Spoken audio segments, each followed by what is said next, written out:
Good morning, all, and welcome to today's WIOA webinar, Building a Supportive and Accountable One-Stop Culture. My name is Scott Shook, and I am with the Illinois Center for Specialized Professional Support.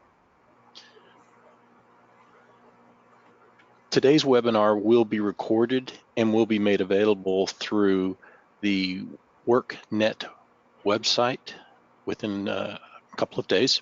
Should be within 24 hours.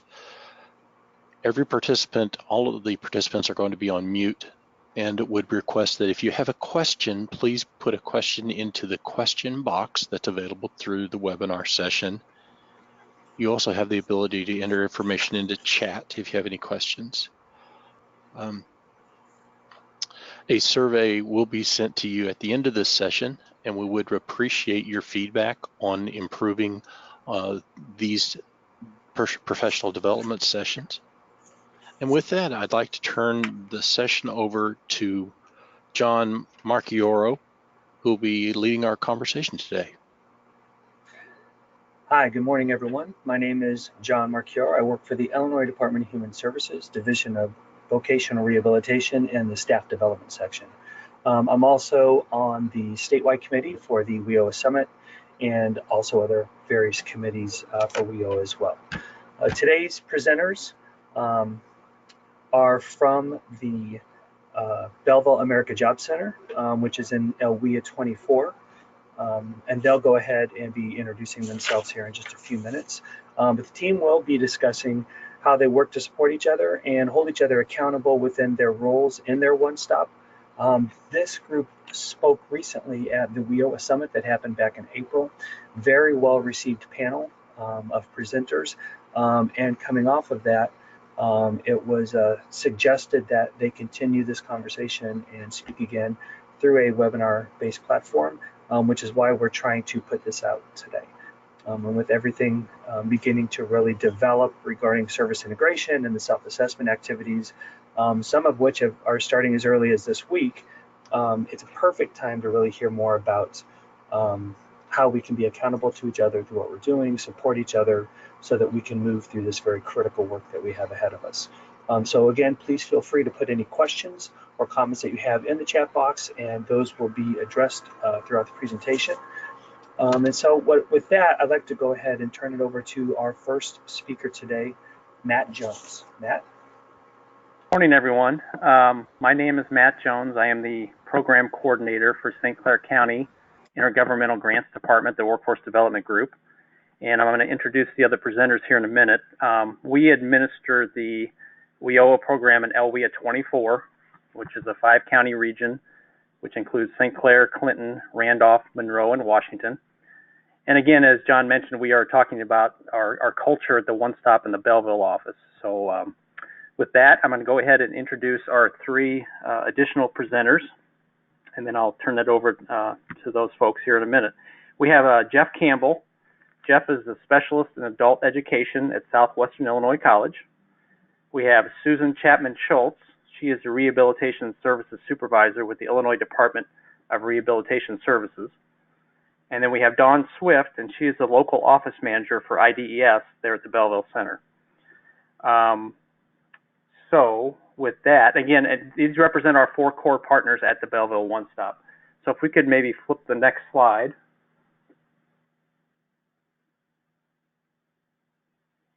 Could we go to the next slide? There we go. Just sort of talking in the beginning about our MOU. Our MOU experience obviously goes back quite a few years, but we were fortunate enough that our 4 core partners, and as we brought along our additional partners, we did have a strong expectation and a history there that we would be able to work together. We did have, as we'll talk about, we've had a lot of challenges like everybody does, a lot of issues, a lot of back history on some things with agencies, but we did have the expectation that all 4 of us would be able to work together, and I think that has only grown stronger as you'll hear throughout the presentation. So going to the next slide, I would like to turn it over to Susan Chapman-Schultz with the Illinois Department of Rehabilitation Services.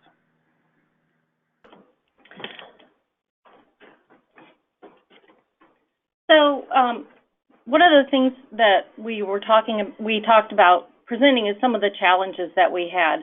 And one of the first things that Doors did when all of this process started, was we need to move some of our staff into the one stop.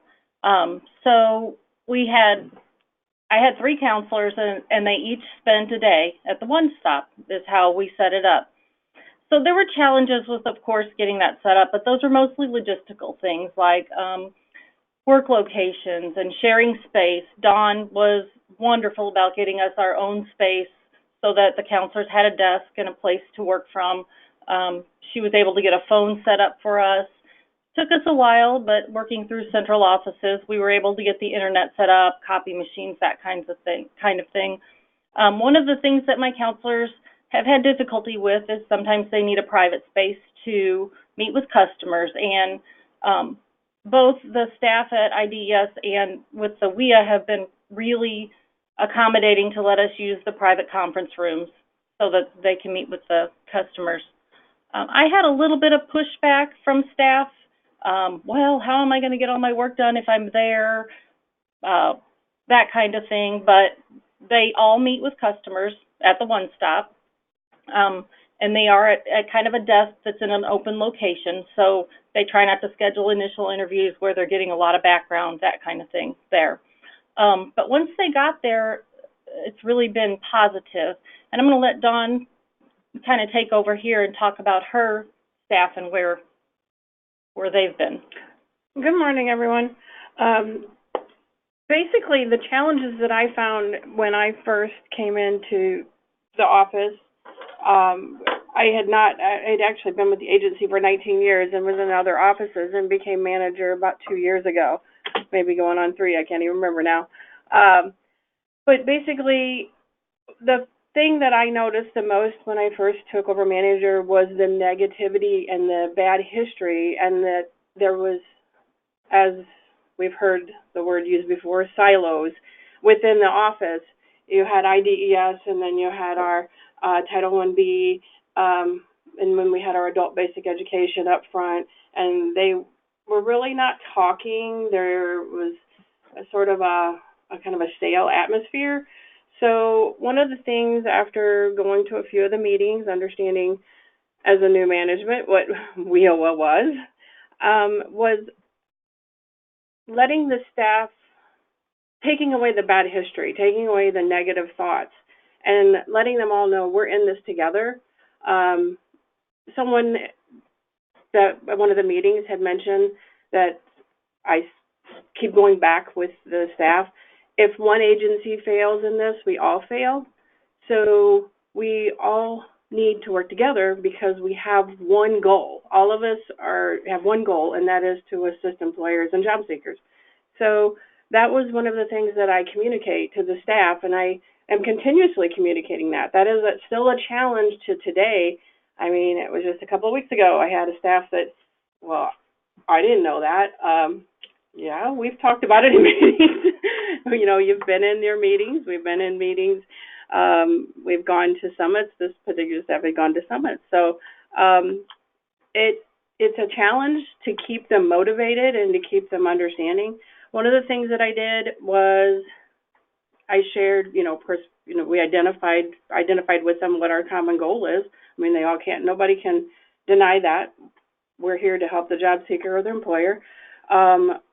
I held biweekly ES, starting biweekly ES, and part ES are my employment service staff and partner meetings.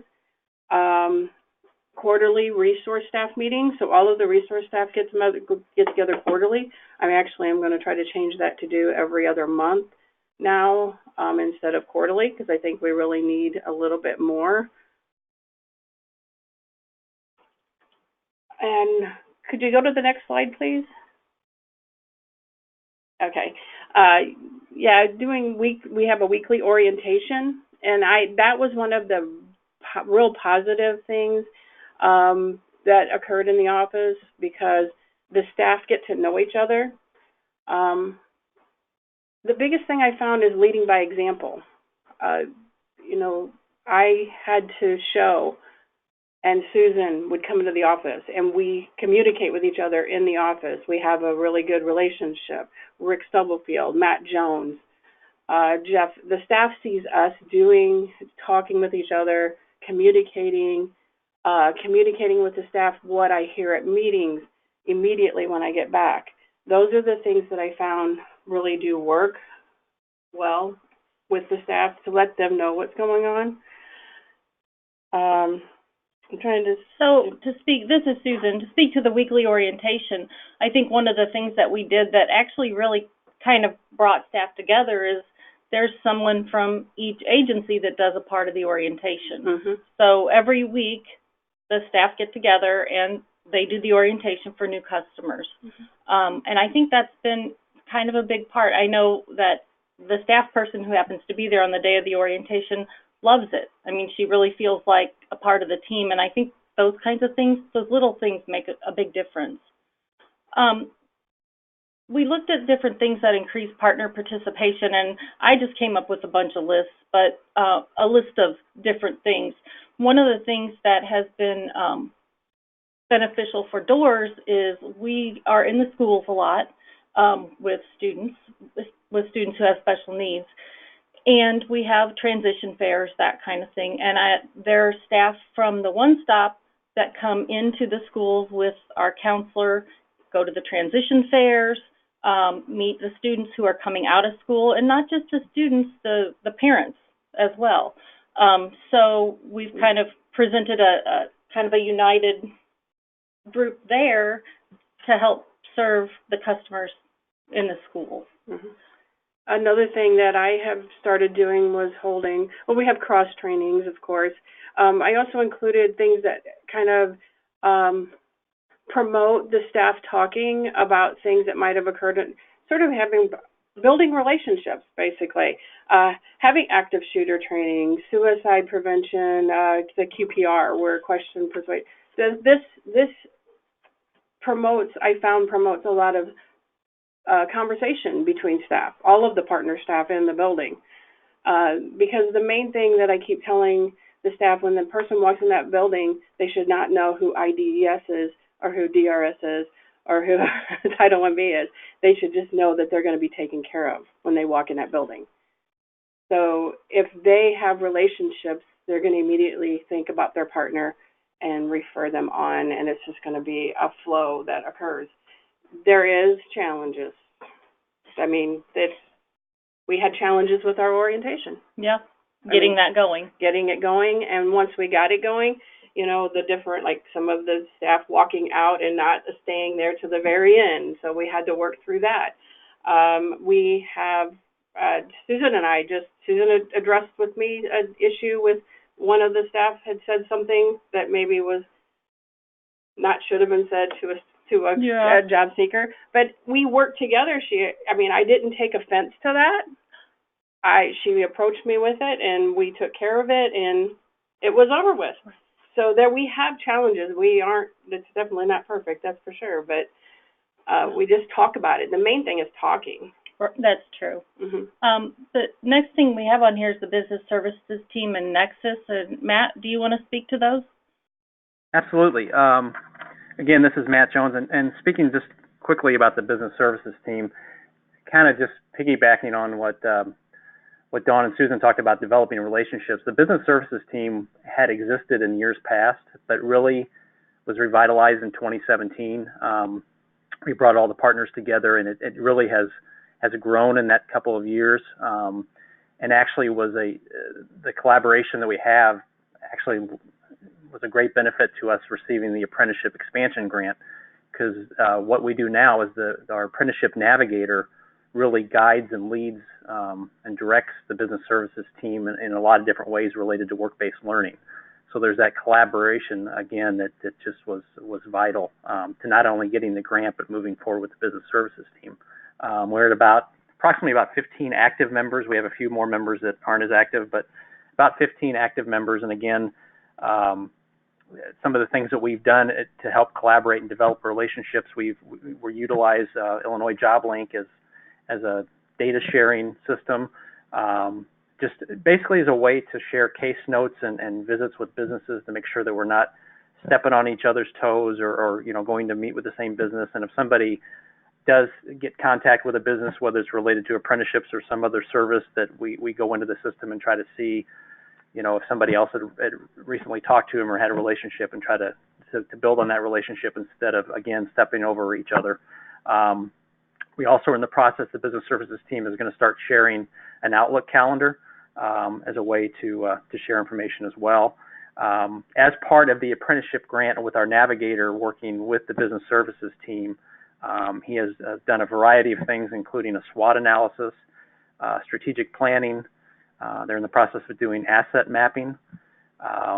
They've developed a business contact protocol, sort of a step-by-step, you've talked to a business, here's what's the next step, how do you refer out to other partners, sort of process. As Susan mentioned, the Nexus group, which is really, we're through a variety of things, and Susan's going to talk a little bit more about how we serve people with disabilities, but the Nexus group is a way to inform businesses on how to work with and hire people with disabilities and significant barriers. So we've got that moving forward as well. And something else that we do is kind of unique in this area, being that we're on the river, we're in the St. Louis Metro East. Our business services team here is our sort of our Metro East regional team for our economic development region.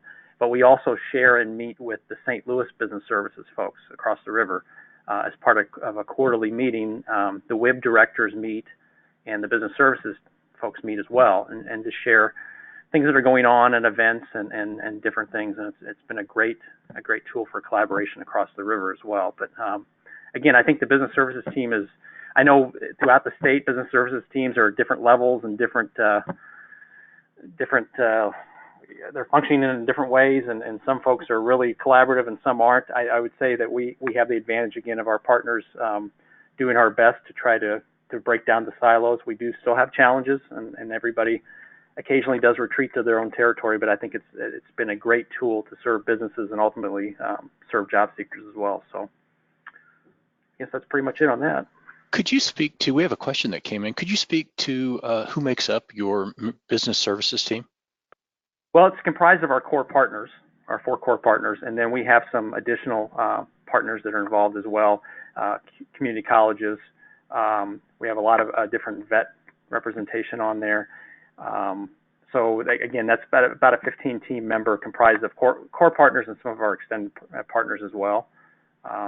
We meet on a monthly basis, and again, with the SWOT analysis, strategic planning, and other projects, they're constantly communicating by email and doing things through e-groups as well.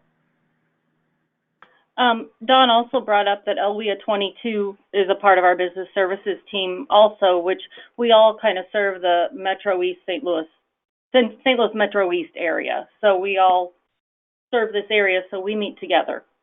Yeah, it comprises the entire economic development region, which is the 9 counties surrounding St. Louis Metro East. So one of the things that Matt talked about with Nexus, I'm going to backtrack just a little bit. We've become involved with the Accommodations for Success, which is a group, an organization that is the whole St. Louis metropolitan area. And I think this is our 5th one that we've planned. We have, it's called an Accommodations for Success event. And what happens is employers are invited, and in the morning they receive education about, there's education classes about working with people with disabilities, what kinds of things to consider, how to recruit, that kind of thing, communication techniques. And then in the afternoon, we have a reverse job fair. And what a reverse job fair is that the job seeker has a table. So the job seeker has a table set up, and they do a presentation at the table of what their skills are and what they have to offer employers. And then the employers are able to walk around and talk to the different job seekers. It's been really successful. The last few have been, I think last year was in St. Charles. The year before that was like kind of a downtown St. Louis area. This year it's in Belleville, so it's on our side of the river. So we've been even more actively involved in pulling that together. And So we're really excited about it. It's an event that we're really excited about. Like I said, it's proven to be really successful for job seekers. I think year before last, I think I had 5 or 6 customers go, and 3 of them got jobs as a result of being a part of that. Not necessarily that day, but within the process afterwards. So it's been a really positive experience for our area, and so that's been a big thing. As a part of that, we're working with the VR and other employment agencies in Missouri, and they have a Nexus group over there. And Nexus is a collaboration of professionals from employment service agencies like VR, IDES, WIA, all of our groups that come together with businesses. And we work together to kind of help make sure that the employment service agencies are meeting the needs of the businesses and making sure that they have job-ready candidates for what they need. We're getting ready to start that. I think we're going to have our first meeting in September, so it's a brand new thing for us. We're just working on that, but that's also been really exciting for us. To talk about when Susan talking about the Nexus, this is Dawn, I'm sorry, talking about the Nexus, one thing that was, it was brought up at our business service team meeting, and it was sort of a vote. Is this something that we want to do? So that brought all the partners together to decide, to make a decision. It just wasn't one agency, it was all agencies deciding. And when Susan was talking about her accommodations to success, she reached out to every one of the partners to see if they had anyone that would possibly fit, the requirements to be a part of, if they had a job seeker or veteran with disabilities. So it was just a simple email out to myself and Matt and, I think Cindy, Lehman, just reaching out. So she immediately thought of the partners. So that is one thing that we do. We have a lot of emails that fly back and forth. Yeah, we do. We consult with each other. I've even said sometimes, is there anything we can do? Is there anything IDS can do? Is anybody from the Job Center come out? And a part of that planning for the Accommodations for Success event has people from all of the partner agencies as well as people from the Missouri partner agencies. So it really is a collaboration.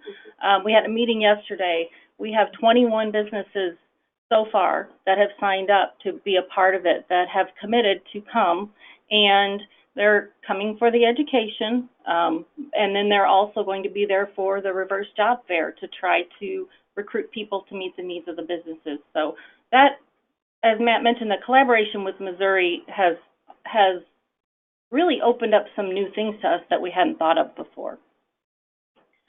Some of the other events, or the other increased partner collaboration, these are just different events that have happened, but for instance, the Urban League had a Ready to Work program, and it was a group of individuals who got together, and some of people from all of the partner agencies came to that Ready to Work event and helped prepare job seekers to go out into the workforce, and it was a really positive experience.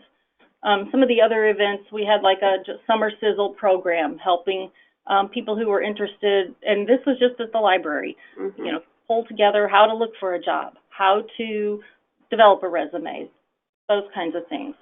And the staff was really excited when they had over 20 participants for that, and it was a really good turnout. And IDES is kind of the one who spearheaded that, but they brought the partner agencies into it to be a part of it because, as Dawn said, we are all have the same goal, and what somebody from IDES may bring up and somebody from WIC may have another thought on it, and those kinds of things, just working together, we can bring a whole lot more resources to the job seekers. Definitely. Anyone? Hey, this is Jeff. If I may jump in here and talk a little bit about the adult ed aspect of it, do you mind? No, go ahead. Right ahead.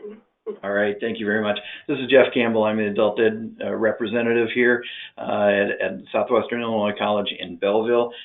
This has been a very good endeavor for us because we talked earlier about working in silos, and it was not intentional. It was one of those things where we provide these services and IDES provides these services and et cetera. And those times that we overlapped, wonderful. You know, it was great to work together. But for the most part, we had our job to do and put our head down and did our job. And I would expect that many units are that way as well. But when we started working together and realized the potential, I think the single greatest thing that we have recognized from our, at least the one-stop concept, is we know that when a job seeker goes through the one-stop and qualifies for services there and then gets referred to us, I don't have to do any additional screening preparation. I know that this person qualifies for service, and we're going to get credit for whatever training we provide for them. So those are folks that I really didn't have to go out and recruit on my own. They've come to me because of the referral. So whatever I can do to get them into my classes, my training programs, benefits me and my program as well as themselves. The other thing is we talked about the presentation that is given each week at the orientation session. I'm going to admit to a downfall here, and I don't want anybody to quote me on it, but we've actually had a time where a representative of our unit was supposed to be there for the one-stop presentation. Well, because we've worked together on it and we have one slideshow program, when that person didn't show up, one of the other people were able to step right in, keep going, give all the information necessary about our programs. And to the job seekers, they didn't even realize that we didn't have a representative there that day. So we're able to cover for each other when necessary. And I tell you what, the one time that did happen, that was very advantageous for us as well. One of the other things that's come out of it for us is we knew that we offer the TABE test. I mean, that's how we determine what level of education we provide to our students. But we also recognize that the job seekers, after the weekly orientation, they were getting a TABE test as well. We went to the group and said, you know what? We're doing this. We're bringing people in on a regular basis. If we can take over that aspect for you, you don't have to worry about your staff doing it. And it gives me an opportunity to further provide service to those job seekers. If they don't have a high school diploma or a GED, I can talk to them about our programs and help them get that high school equivalency. So it's given us opportunities to be of service more so than we ever thought we would, and I think that only benefits the job seekers. So I wanted to chime in with those things there, and I'm happy to turn it back over to Dawn or Susan. Yeah, Jeff, this is Matt. I just wanted to add to, the TABE testing that Adult Ed provides for our WIOA customers is just a lifesaver. Given the staff time and the cost of the tests and the different issues that we had, for them to be able to assist with that has just been vital. And I know probably in some areas Adult Ed is helping with that as well, but our SWIC really stepped up in our area to provide that service. So yeah, that was great for everyone involved. I have a couple of questions that have come in that are related to this. First of all, what is the adult ed role on the business services team? For example, do they visit businesses? You know, that's a very good question. We've got some folks who are indeed visiting businesses. From the standpoint of in-depth involvement with the business services team, I don't have that. My director, Lisa Atkins, has been much more involved with that. As we are working towards increasing apprenticeships and talent pipeline kinds of activities, yeah, we're going to be much more involved in employer contact. One of the things that we have talked about with respect to that is we want to make sure that we're not overlapping or overstepping. So how do we come up with a form or some way to communicate, hey, I'm working with XYZ company, and Matt wants to establish a relationship as well. Can I help him make inroads with that company? So I think that's one of the things that we're working on now. Matt, would you add anything to that? Oh, and getting back to the TABE too, I think that providing the TABE 1112 is a vital service to business services as well, because there's oftentimes we're going to have to test customers for work-based learning in a variety of fashions. So, again, it's just that collaborative effort that may not always show up as a direct service to the business, but ultimately that TABE testing benefits the business and the job seeker. And for those adult education providers that are familiar with the ICAPS concept, the folks that we're putting into vocational programs are getting not only certificate-bearing classes, but we are giving them college and career readiness kinds of training as well, because the one thing that I'm hearing when I'm talking to employers is they can train them to do whatever job. They just need somebody to train them how to show up on time and come back after their first paycheck. And I'm sure you've got some ideas on some of the other things that they're looking for. So that's one of the things that we provide with our programs is the life skills that they may not get, and it's the soft skills that they need to keep the job. So that's been a benefit of our involvement with the business services team as well as employers in our area.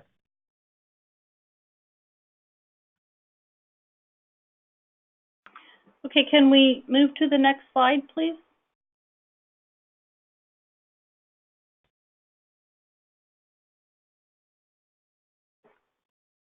So this is just a few of the other things that we've participated together on. Our area Chamber of Commerce has a leadership institute that they do for young leaders, and it's like a 12-week program, and it's pretty intense. And Patika, one of my counselors, was asked to be a part of that and do a presentation. And as a part of that, she also brought in the partner agencies so that they could be a part of that. So young leaders know what our agencies are, what WIA is, and what we do.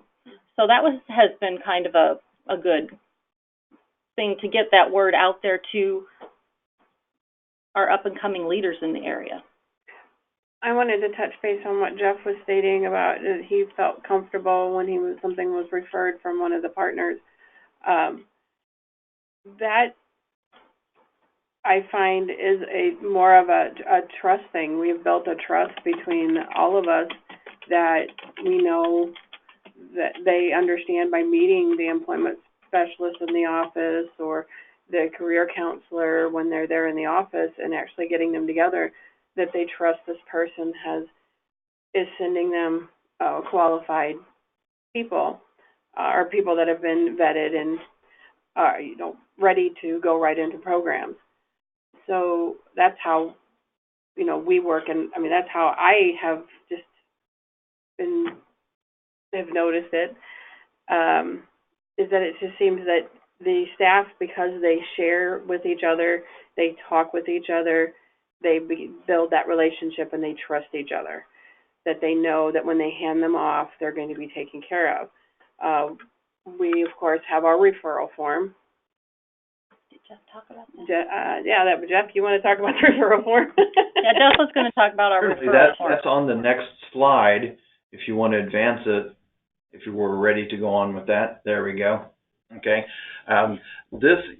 We are usually on the receiving end simply because folks that are coming to us that we're recruiting are going for their GED, et cetera. But as a recipient, that partner referral form gives us everything that we need to know up front. We got together as a partner group and talked about what are the things that we need to know, what's the information that we need to gather, and then this is the document that came from that. anybody who comes in for us, we know that at some point that job seeker has been discussed with opportunities that my program provides. If you look down and see, what the statement is, what brings you into the office today, and it says employment, training, and things like that. Well, it doesn't necessarily list the training things that we offer, and that's fine because it leaves it open-ended enough that once we receive this form and then contact that individual, we can find out more about that individual's desires, what they're planning to do, where they plan to go, etc. It gives us an opportunity to basically take their temperature and find out that information so that we can then continue to provide partner referral services. I may be able to put a person into a training program, but you see the barriers down there. They may have a housing issue or problem, and in the adult ed setting, we quite often come across that. I can't tell you how many times I've had an instructor come to me and say, this person cannot come to class because they got nowhere to sleep tonight, or no way to feed their family or whatever. And from that standpoint, it kind of catches you off guard, and you think, uh-oh, now what do I do? Well, because we've got that agreement in place, I'm providing educational services, but then I can turn around and take that form and refer that person to housing association or another provider that can help us with that. We then hang on to this form so that we know who's been referred to us and what action's been taken on them. And I think this form is still new enough that we haven't had time to assess, come back 3 months, 6 months, whatever, afterward and give an assessment of, okay, is this form working for us? Is there anything that we're missing? What can we do to make it better? Is it effective? Those kinds of questions. Would any of you add to that? Yeah, this is Susan. I would definitely add to that. I think, and I would agree with you, Jeff, as far as doors is probably more often on the receiving end of this partner referral form also. Because when a customer comes in and meets with whoever they come across first at IDES or with the WIA program, and they might realize there's something going on here that I can't assist with as far as a disability, they'll make a referral to us. And there have been situations where we work together with a customer, or sometimes it makes more sense for the customer to be served by doors based on whatever services that they're looking for. And the partner referral form has really been a good thing for all of us. I know if I get a partner referral form from Dawn, I follow up on it, and I know that they're called within 24 hours, and Dawn knows that we're going to follow up on it. And if they come back to her, all she would do is call me and say, hey, what's going on with this person? And because of the relationship in the office, normally the staff has already talked anyway. They've walked over and said something to one of our staff and actually handed it off. Yeah, actually, a lot of times before I actually get the form, one of my counselors has emailed and said, hey, I talked to this person when I was at the IDES office, so when they call to make a referral, they can go into my caseload. So those things are happening even without us, the management part, being involved. Yeah. Another thing that our group has done quite recently is we have developed a disability committee, and I have people from the partner agencies on the disability committee, and we're right now just kind of starting to come up with where we're going to go. But the biggest need we've identified so far is education, that we need to be doing more education. So we're going to try to tackle that at our next meeting. And I also know this in my office because of the relationships that have been established. I know a few of my employment specialists have contacted Adult Basic Education. I don't know if they spoke with you, Jeff, or they spoke with Lisa when they had questions in regards to someone they may have had sitting in front of them or that they're dealing with. And one of the things I know, we have, like I said, we have our challenges and we have our issues, and some of the things we're still working on is we have each week my staff sends us success stories. So I see more at least once a week, if not twice a week. I see a lot of follow-up that the employment specialist will give a success story that they were referred someone from our Title I-B partner, intergovernmental grants, or, perfect example is I just got one here a couple weeks ago that said that the client acquired a paralegal degree through Title I-B after being laid off at Granite City Steel, and then the employment specialist in the office assists them with resume, interview skills, went through all of the workshops we have, and they sat down with them on the resume, and they've got a job starting in June as a paralegal for $59,000 a year. So these are things that I use also to try to let the staff know what's going on. So I know that we're going to have to work on our follow-ups a lot, but it's just showing that we don't know it all. And it's a work in progress. And sometimes we have to back up and start over. That's true. If we could go to the next slide, please. Before leaving this, there's a couple of questions. Oh, there's a question? Yes, go ahead. One There's is a question there that I'd like to address. Do you see that, John? The one about is adult ed providing both reading and math tape, and how long does that take? Is that the one you're talking about? there are three, but that would be an excellent question to ask. Okay, the one that I do see is the question about how long is it taking to complete. We are planning for 4.5 hours. Those of you who did tape 9 and 10, you know that 45 minutes to an hour and they're done. Well, tape 11, 12 is taking longer.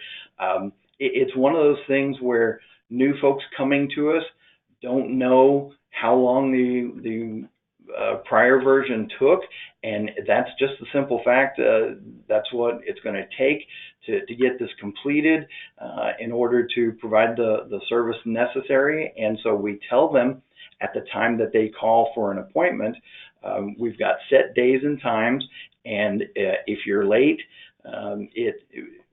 we take you at our ability, or whether or not our ability to take you. If you come in 30, 45 minutes late, it's going to be very hard to get you started and stay with the rest of the group.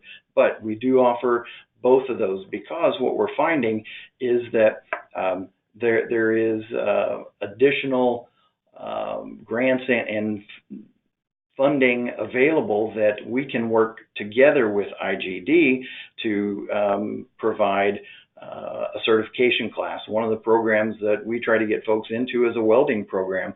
I can only cover 2 of the 3 classes, but if I work with IGD, they can cover that third one. We've braided our funding, and because we did the read and the math up front, we know that this person qualifies and should be successful in a college level course. That saves us all kinds of time and produces a result for us. So I hope I've answered your question. I think that was Jonathan. What other question was there? Speaking about, will this referral form be available for us to use? I mean, we'd be happy to share it. And we have shared it with quite a few workforce areas throughout the state. So yeah, we'd be happy to share it. I don't think there's any issue from many of our partners with that. Be happy to do it.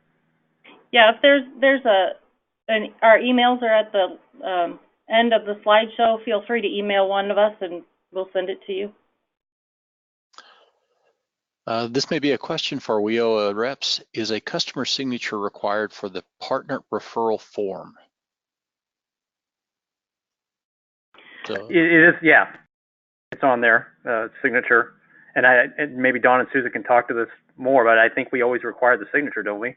Absolutely. If we don't, because it's a confidentiality issue, they have to authorize us to disclose the information to the other partners.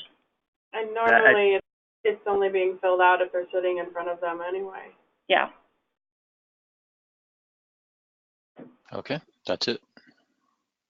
This is Matt, just one more thing while we're talking about positive efforts. One thing we do in our area too is because we have Scott Air Force Base in our backyard. I think, and this kind of comes out of our collaboration and partnership, is that we go out and talk about our services through the One Stop to the TAP class, which is the Transition Assistance Program, usually twice a month for transitioning military personnel, not just Air Force, but all the branches go through the TAP training. So we go out sort of representing the One Stop. It's usually the WEO and IDS partners, but of course we try to get folks in to be aware of all the services through the One Stop, talk about training and a variety of things, not just for them, but for their spouses. So we reach generally 60 to 80, 90 transitioning military personnel on a monthly basis by going out and talking to that TAP class and just talking about services. So I just wanted to add that, especially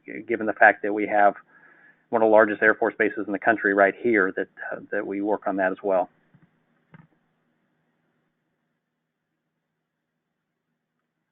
Quick question also on the form. Is the referral form completed when the customer comes in for our services or when the orientation is done?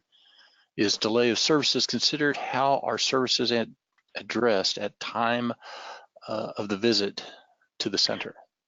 So as far as the referral form, it's filled out whenever whoever's meeting with the customer identifies some sort of need that one of the partner agencies can help with. So, I mean, it could happen at orientation, but all of the partner agencies are there. It could happen when... it could happen in the resource room when the staff is sitting there speaking with someone. They're helping them get on IJL. They're helping them file their unemployment claim. They identify there's a need, a barrier. They will immediately have them fill out the referral form. That they come to me majority of the time, or one of my staff I have, and they will forward them on to Susan or whoever the contact was. We actually made a contact list so that it would go through us. And so that we could track where the referrals go. And how they're being handled. So if my VR customer's working with someone and they identify a need, they'll fill out a form, they'll give it to me, I will forward it on to whatever agency and the appropriate person. And I would add, though, I think, and just to kind of reiterate what Dawn said, I mean, all of the staff are at the One Stop. So very often they've already talked to the other, whatever partner agency it is that they think, and said, hey, I'm going to do a partner referral form for this person. A lot of times they'll bring the person over and have them meet the staff right then. And so that they can start, building that relationship right off the bat. Yes, and our staff, my staff and the IDS staff, the employment specialists in the office, they will fill out the referral forms. They may have, on certain days, because of our reemployment workshops, they might send out 7 or 8, 9, 10 of them. Yeah. We also even refer to the WEO orientation. So I will send them over to Title I-B. If they've just first walked in for unemployment and they're referring them, you might want to attend one of our orientations. That's a referral. I mean, all of our partners are there, so we send it as a referral. And that way they can actually contact them and possibly schedule them for one. So we know since we've started our orientations, the combine and really been referring, there's times that we're grabbing chairs from the desk from people trying to get them to. Mm-hmm. We have different agencies that will bring in 20 people at a time. We've had to actually we took it on the road to DHS, the orientation. Mm-hmm. The WEO orientation to explain our services to the caseworkers with the Department of Human Services. So the staff actually is sitting with someone and they, refer them off and have them sign off on it. I would add too, and as we've said a million times, but speaks to the relationships our staff are building. A lot of these collaborations they come from the staff. They'll come to me and say, hey, I'm going to go to the DHS office with so-and-so because we're doing the orientation. Is that okay? I'm like, absolutely, So it's just, I mean, a lot of that comes from them. They come up with more ideas than we do. Oh, and truly. The last 2 years has been amazing just watching it grow. It started out very small, and I think, and everybody you get kind of stale. And that's why I just try to keep putting it out there. As I said before, we're all in this together, guys, and we're all have to have the same goal. The same goal is we want the job seeker and employer to match up and them to become employed, or to change their career and get into a new path. Whatever it is, we're all in this together, and it's a continuous battle, but it's well worth it. So yeah, I mean, I know that I feel like whatever we can do to provide better services to our customers, that's where we're at. I'm sorry, this is Matt. Can I just add one more thing? I think that you're hitting the nail on the head too. Is that, I mean, we have our challenges, and we're going to have a lot of challenges, especially as we move toward the service integration, self-assessment, and the process moving into next year's policy. But I think what's unique to our area and what we're fortunate to have are core partners that understand that, as Dawn said, we're in this together, that the core partners understand that WIOA is all of us. For many years, WIOA was just, oh, that's Title 1B, we don't have to worry about that.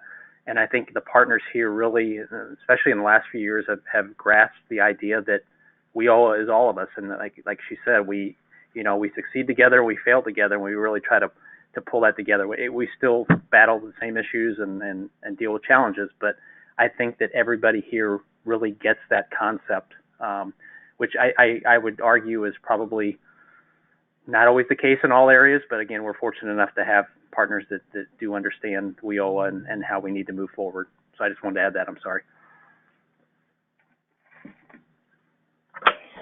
Okay, could you go to the next slide, please?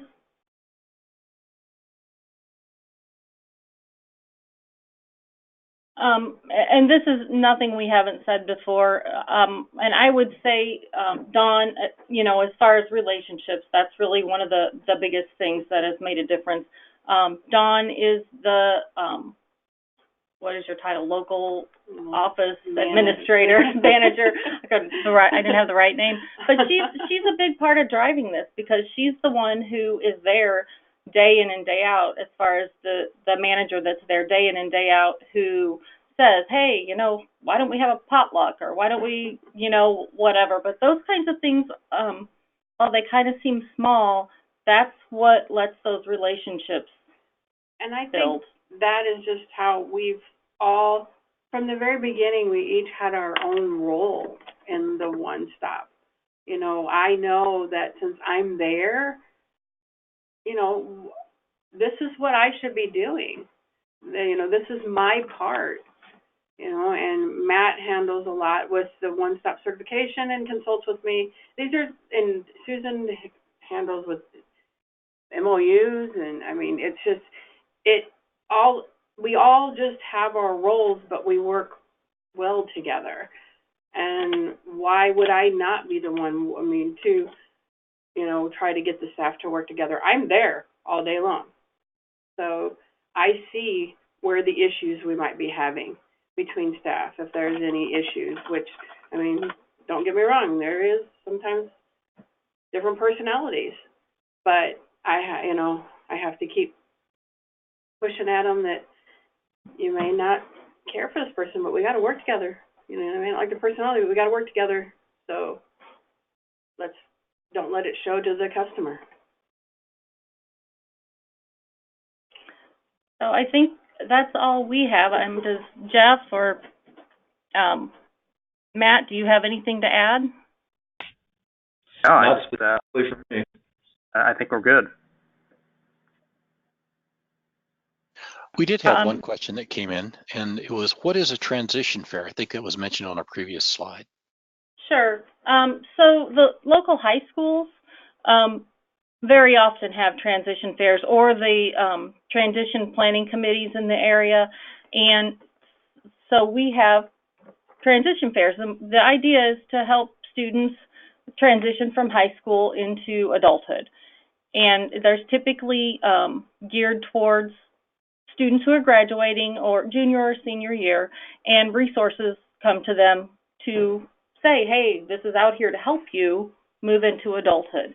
And so, as I said, we have brought people from the One Stop, the other agencies from the One Stop, said, hey, we're going to a transition fair. You should come with me, meet some of these students, try to form those relationships while they're young.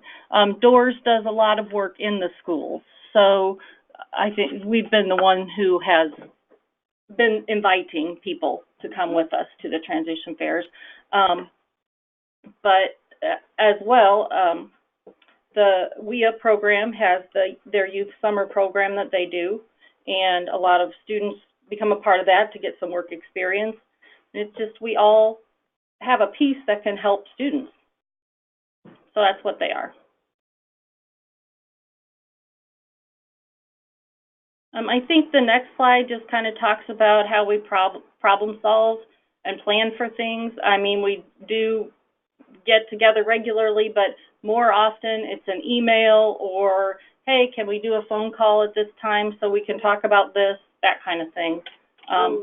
It's more of a, if we have any differences, I've noticed we just kind of have a vote. So what does the majority say? How does the majority feel? And we just talk it through till we come up with a resolution, whatever that may be. Yeah. I'm pretty sure the next slide has all of our contact information. Oh, nope. You can move past that one because that one wasn't supposed to be in there. That's kind of funny. But again, there's our contact information. Feel free to contact us if you have any questions. Or I don't know if any more questions have come in.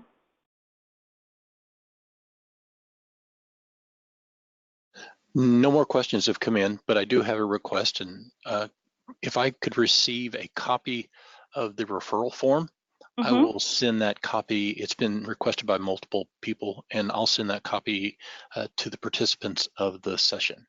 Sure, I'll send it to you. Thank you. Okay, well, thank you for listening. That's it. Oh, and I have a request. Go ahead.